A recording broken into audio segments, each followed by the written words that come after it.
And good evening, ladies and gentlemen. Welcome to All Sports Western New York. It's your old buddy Bob Kaczynski back with you. Hope everybody enjoyed their Memorial Day weekend. Summer has finally arrived, at least so it appears. And what happens when you have summer? Well, we've got the spring has sprung, and Art Wander is here. I think he sprung a spring a long time ago, but he's going to talk about so many things. He's a Hall of Famer. We're also going to take a look at the DiPaolo Scholarship Fund dinner last week, and a big announcement and a big total for Bowling for Junior Achievement. But first, let's go back to last week, DiPaolo's Restaurant. This is the 19th year for the DiPaolo Scholarship Fund. The DiPaolo Scholarship awards 5 scholarships yearly to high school seniors who have wrestled and are outstanding in the field of academics, wrestling accomplishments, and citizenship. And every year we have a big dinner. We also give out an award for a young man who plays football for St. Francis High School. This year's winner of the DiPaolo Scholarship was Rocco Russo from Frontier. Outstanding wrestler, outstanding young man. I had a chance to talk to Rocco, and I asked him what it meant winning the DiPaolo Scholarship. It's a great honor. Mr. DiPaolo has done a lot for wrestling, especially in Section 6, so it's fantastic. Couldn't be any more happy. So this is kind of like the cherry on the sundae? Yes. Yes, sir, it is. What about your 4 years at Frontier? Actually, you wrestled more than 4 years. I mean, it seemed like you were there forever. Yeah. Now that it's all over, looking back on your career, how do you sum it up? Hard work. I mean, going, wrestling with other top kids in the area, pushing myself to the limits, and that's where we got to where we were. And you're going to stay right here and wrestle at UB? Yes, sir. Yeah. It means something to you to have your family, your friends be able to come out and watch you? Yeah, they've been supporting me throughout my whole high school career, so they could keep doing it in college too. It's nice.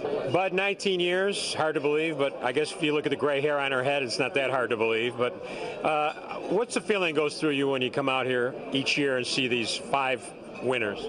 It's amazing. You're right. The 19 years that we've been doing this started with 1 or 2 guys, and now you look out in the crowd. That's what makes it so exciting. The kids are all here with their coaches, their moms, their dads, their uncles, the kids. That's what it's all about for us. You've been a part of this since day one as well. But to see the excitement and year after year saying, oh my goodness, are we going to be able to duplicate what we had? And here we are again.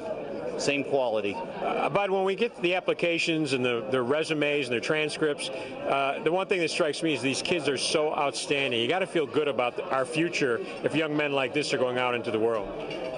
You hold your breath when you get the applications, hoping again that you're going to be able to duplicate. And then you get a Rocco Russo this evening, a 95 average, part of the Honor Society, all the wrestling accolades, but more importantly, is a well-rounded young man. And you're right, if that's going to be our leadership, we are in great hands. And then, of course, Bud Carpenter, head trainer for the Buffalo Bills, also president of the DiPaolo Scholarship Fund. Our other winners this year, Alex Smythe from Eden. He was the winner of the Gary Costanza Award. Ronaldo Rodriguez Spencer won the Destroyer Award for top individual wrestler. We had Marshall Taylor from Lockport winning the Doug Heim Award. And we had Ryan Cromer from Newport, the winner of the Cauliflower Alley Club Award. So it was a great night, and congratulations to all our scholarship winners. Now, speaking of accomplishments and great nights, let's go out to Tully's last week, where they gave out the check for the 2014 Junior Achievement Bowl-a-thon. This was the 30th annual Junior Achievement Bowl-a-thon. This was the largest ever.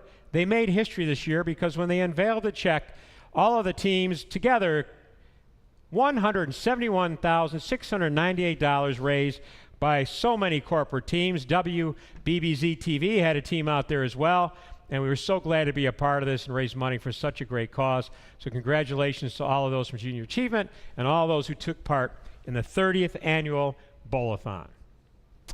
And coming up next, a young man who I'm sure was an excellent bowler in his day, Art Wander, the tiny tot of the kilowatt, will be here to talk Bills, Sabres, and whatever's on his mind right after this.